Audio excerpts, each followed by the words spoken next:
Film की शुरुआत होती है सैम नाम के एक बंदे से जो ट्रेन में सफर कर रहा होता है। उसकी जिंदगी बिल्कुल भी ठीक नहीं चल रही होती। हर मोड़ पर उसे परेशानी का सामना करना पड़ता है। पता चलता है कि वह एक सुनसान रेगिस्तान जैसे शहर जा रहा है जहां उसे नई नौकरी शुरू करनी है। ट्रेन में वह अकेला बैठकर खाना खा रहा होता है और उसके सामने एक औरत बैठी होती है, साथ उसका बच्चा भी होता है। सैम उसके हालात देख के अपना खाना उसे दे देता है। अब जब वह स्टेशन पर उतरता है तो पूरी जगह खाली होती है। हालांकि कंपनी ने कहा था कि रिक नाम का एक बंदा होगा जो उसे लेने आएगा। सैम इधर उधर देखता है, फिर उसे कमरे में एक आदमी दिखाई देता है। सैम उससे बात करने की कोशिश करता है पर वह बंदा उसे इग्नोर कर देता है। सैम उससे पूछता है बाथरूम कहाँ है, तो वो बंदा बस इशारे से बता देता है। सैम को उस पर गुस्सा आता है पर वो चुप रहता है और वॉशरूम चला जाता है। फारिग होने के बाद बाहर से एक आदमी की आवाज आती है, जल्दी निकलो भाई, यहाँ पानी भी पैसों का है। असल में यही वो रिक है जो सैम को कंपनी तक पहुँचाने वाला है। सैम कहता है हो गया भाई, बस निकल रहा हूँ। अब दोनों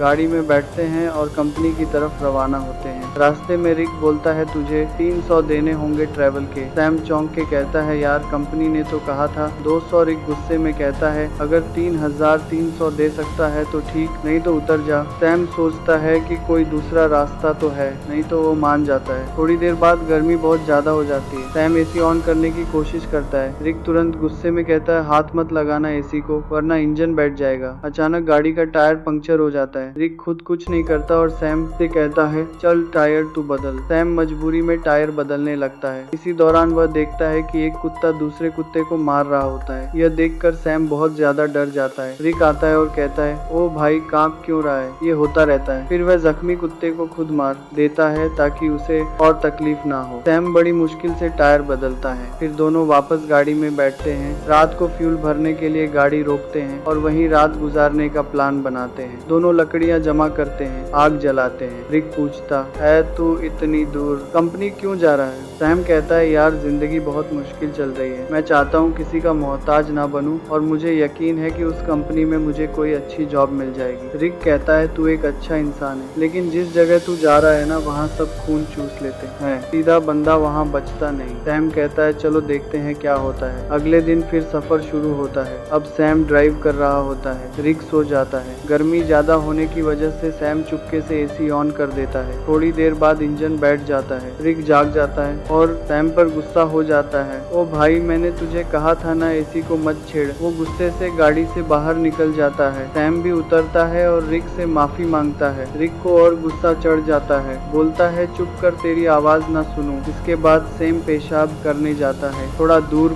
जाकर वो एक चमकता हुआ पत्थर देखता है। करीब जाकर जब वो गौर से देखता है तो पता चलता है कि यह तो खालिस सोना है। वो फौरन रिक को बुलाता है, ओए इधर आ चेक कर कहीं मैं सपना तो नहीं देख रहा। रिक जैसे ही देखता है शॉक हो जाता है। वो लाइटर निकालता है, आग जलाकर चट्टान पर रखा है। बोलता है अगर काला हुआ तो नॉर्मल पत्थर वरना खाली सोना। चट्टान जैसी की तैसी रहती है, मतलब सोना कंफर्म। अब दोनों सामान निकालते हैं, गड्ढा खोदने लगते हैं ताकि सोना निकाल सकें। पूरी ताकत लगाते हैं लेकिन चट्टान हिलती भी नहीं। रिक रस्सी की मदद से सोने को गाड़ी से बांधने की कोशिश करता है ताकि खींच सके, लेकिन रस्सी टूट जाती है क्योंकि सोना भारी होता है। इसके बाद दोनों लगे रहते हैं, सारा दिन खुदाई करते हैं। अब सूरज डूबने लगता है। रिक कहता है जल्दी से लकड़ियां जमा कर क्योंकि जंगली कुत्ते आसपास घूम रहे हैं, रात को हमें काट लेंगे। अगर हम आग जला लें तो वह डर के भाग जाएंगे। दोनों लकड़ियां जमा करते हैं, आग जलाते हैं, खुशी में गाने बजाने और नाचने लगते हैं। रिक सैम को गले लगाकर कहता है तुझे मैं फुल एसी वाली कार दिलाऊंगा। रात को वो लोग बैठकर प्लान बनाते हैं। रिक कहता है यह सोने की चट्टान बहुत बड़ी है, अगर हम महीनों भी खुदाई करते रहें तब भी इसे नहीं निकाल पाएंगे, इसलिए अब एक आदमी यहाँ चट्टान के पास रहेगा और दूसरा जाकर खुदाई की मशीन लेकर आएगा। सैम कहता है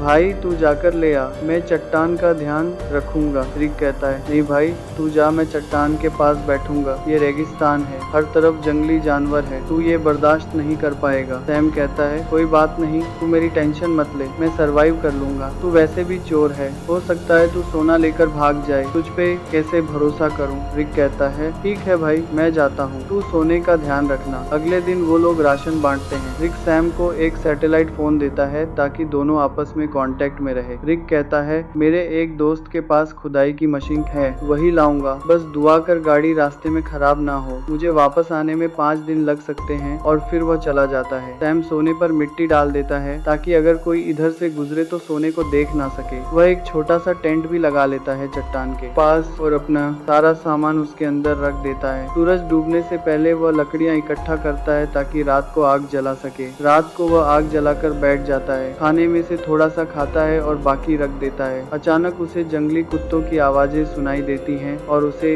एहसास होता है कि अकेले होने की वजह से वो आसान शिकार है। वो डर जाता है और चाकू हाथ में लेकर सो जाता है। अगली सुबह सूरज की तेज धूप से उसकी आंख खुलती है। बहुत गर्मी और थकावट होती है, नींद पूरी नहीं हुई होती और सूरज की तपिश उसकी स्किन जला रही होती है। तभी सैटेलाइट फोन की बेल सुनाई देती है। सैम दौड़कर फोन तक जाता है लेकिन कॉल कट चुकी होती है। वो टेंट में बैठा सोने को देख रहा होता है और सोचता है कि सोना बेचकर सबसे पहले एक बड़ा घर खरीदूंगा। फिर सैम पास के इलाके में घूमता है। थोड़ी दूरी पर उसे एक क्रैश प्लेन दिखाई देता है। वो फौरन उस क्रैश प्लेन के पास जाता है और वहीं रहने का फैसला करता है, लेकिन वहाँ से सोने की चट्टान उसकी नजरों से दूर होती है, इसीलिए वह प्लेन के कुछ टुकड़े उठाकर चट्टान के पास एक टेंट बना लेता है। सैम कुछ देर के लिए आराम करने लगता है ताकि पानी की बचत हो और थकान कम हो। अचानक बाहर से कुछ ऐसी आवाजें सुनाई देती हैं जैसे कोई सोने की चट्टान चोरी कर रहा हो। वह बाहर निकलता है लेकिन कुछ नहीं होता। चट्टान वैसे की वैसे होती है। वो चट्टान के पास बैठ जाता है। तभी उसे एक आइडिया आता है कि क्यों ना चट्टान से एक सोने का टुकड़ा काट लिया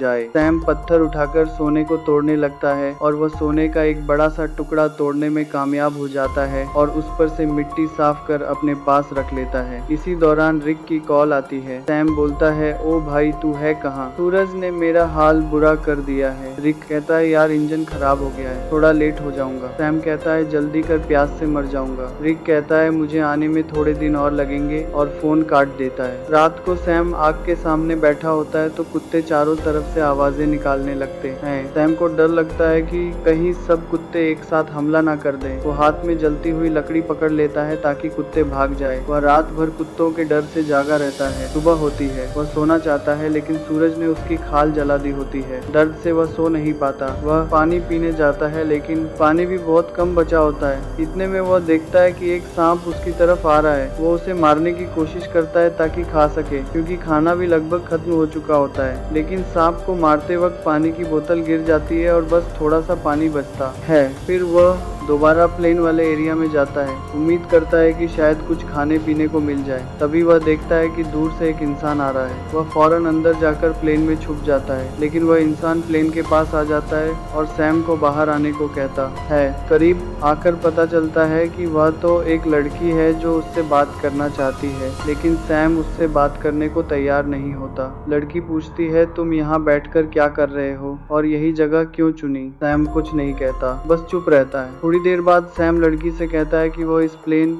में रह सकती है और खुद वहाँ से चला जाता है। लड़की कहती है तुम मुझसे कुछ छुपा रहे हो। वो सैम के पीछे पीछे चलने लगती है और उसके साथ कैंप तक पहुँच जाती है। वो बार बार सैम से पूछती है तुम यहाँ कैसे पहुँचे? अब सैम घबरा जाता है। वो सोचता है इससे पहले कि यह सोना देख ले किसी तरह इसे यहाँ से भगा दूं। सैम लड़की से कहता है क्यों आई हो मेरे पीछे? यहाँ तुम्हारी कोई जरूरत नहीं है, तुम्हें यहाँ से चले जाना चाहिए। लड़की कहती है मैं तब तक नहीं जाऊंगी जब तक यह ना पता चल जाए कि तुम मुझे यहाँ से भगाने की कोशिश क्यों कर रहे हो। जरूर तुम मुझसे कोई राज छुपा रहे हो। उसी वक्त उसकी नजर सोने पर पड़ती है। वो कहती है अच्छा तो यह बात है, पूरे सोने के मालिक बन बैठे हो, यह सारा खजाना अकेले ले जाओगे। अब मेरी बात सुन, मैं तब तक यहाँ से नहीं जाऊंगी जब तक इसमें से मुझे आधा हिस्सा नहीं मिलेगा। सैम को गुस्सा आ जाता है। वो डंडा उठाता है और सीधे उसके सिर पर मारता है। लड़की वहीं मर जाती है। सैम सदमे में आ जाता है। उसे यकीन नहीं होता होता कि उसने लालच में आकर किसी को मार डाला। फिर खुद को संभालता है, उसकी सारी कीमती चीजें उठाता है, एक गड्ढा खोदता है और उसकी लाश को दफन कर देता है। कुछ देर बाद वह देखता है कि एक कुत्ता आकर उस गड्ढे से लाश निकालने की कोशिश कर रहा है। सैम भाग कर आता है, कुत्ते को हटाता है, लाश बाहर निकालता है और आग लगा के बॉडी को जला देता है। अगले दिन उसकी आंख फोन की घंटी से खुलती है। सैम रिक से कहता है, ओ भाई तू कहाँ है? भूख से मेरी जान निकल रही है, अगर तू जल्दी नहीं आया तो मैं भूख और प्यास से मर जाऊंगा। रिक कहता है, सॉरी यार, मुझे पता है तू बहुत तकलीफ में है, मैं जल्दी आ रहा हूँ, बस ये जो खुदाई वाली मशीन है बहुत स्लो है, थोड़ा टाइम और लगेगा। सैम परेशान हो जाता है, भूख प्यास से उसकी हालत खराब है, ऊपर से डर कि कोई जंगली जानवर हमला ना कर दे। कुछ देर बाद वो देखता है कि एक गाड़ी सड़क से जा रही है। वो सोचता है क्यों ना सोने का एक टुकड़ा लेकर यहाँ से निकल जाऊं, लेकिन ज्यादा सोने की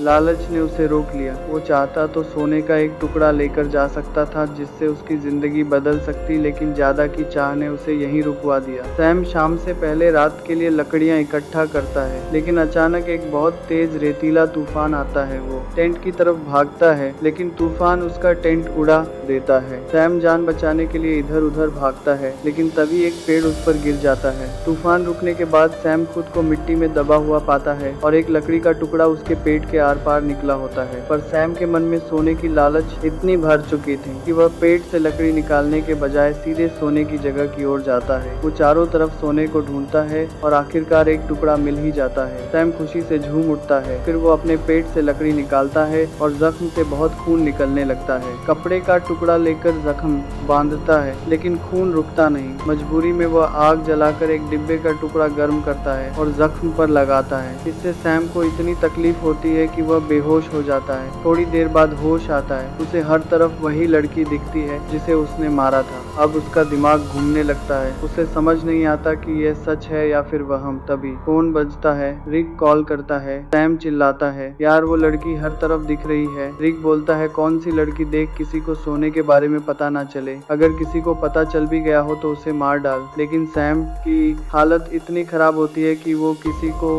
मार तो क्या अपने पैरों पर खड़ा भी नहीं हो सकता। वो जमीन पर रेंग रहा होता है, जवाब देने की भी हिम्मत नहीं होती। अचानक वही लड़की सामने खड़ी नजर आती है, लेकिन इस बार उसके चेहरे पर कोई जख्म नहीं होते। सैम को पानी पिलाती है और मदद करने को कहती है, लेकिन सैम सोने की लालच में इतना अंधा हो गया था कि वो मदद लेने से भी इनकार कर देता है। सैम डरते हुए कहता है, मैंने तुम्हें मार डाला था, दूर रहो। वो बोलती है, बस इतना बता दो, क्या मेरी जुड़वा बहन यहाँ से गुजरी है? तब सैम को यकीन हो जाता है कि यह वहम नहीं है, बल्कि यह उसी लड़की की बहन है जिसे उसने मारा था। सैम कहता है, नहीं, मैंने कुछ नहीं देखा, बस तुम यहाँ से चली जाओ। जिसके बाद वो लड़की वहाँ से चली जाती है। कुछ देर बाद जंगली कुत्ते उसके पास आने लगते हैं और उसे चारों तरफ से घेर लेते हैं। वो तुरंत रिक को फोन करता है। वो रिक से पूछता है कि तुम कहाँ हो, जल्दी आओ, नहीं तो ये कुत्ते मुझे मार डालेंगे। वो रोने लगता है। रिक से रिक्वेस्ट करता है कि प्लीज जल्दी आ जाओ, मैं मरने वाला हूँ। रिक कहता है, रुक जा, मैं बस पहुँचने वाला हूँ। तभी अचानक कुत्ते हमला कर देते हैं। एक एक करके सब उसे नोचने लगते हैं। यहाँ हम देखते हैं कि रिक सैम से दूर बैठकर दूरबीन से सब कुछ देख रहा होता है। असल में वह कई दिन पहले मशीन लेकर वहाँ पहुँच गया था और बस वह सैम के मरने का इंतजार कर रहा था ताकि वह अकेले सारा का सारा सोना ले जा सके। जिसके बाद रिक छिपकर खड़ा होता है। वह देखता है कि सैम को जंगली कुत्ते घसीट कर ले जा रहे हैं। तब भी सैम सोने की तरफ देख रहा होता है। जिसके बाद जंगली कुत्ते सैम को नोचन नोच कर खा जाते हैं। रिक को जब पक्का यकीन हो जाता है कि सैम मर गया है, वह गाड़ी लेकर सोना उठाने आता है, लेकिन अचानक एक तीर आकर सीधे उसके सीने में लगता है और वह भी मर जाता है। यह तीर चलाने वाली कोई और नहीं बल्कि वही लड़की की जुड़वा बहन होती। और इसी के साथ यह फिल्म यहीं पर खत्म हो जाती है। ऐसी सर्वाइवल मूवीज देखने के लिए प्लीज चैनल को सब्सक्राइब करें। मिलते हैं अगली एक नई वीडियो में।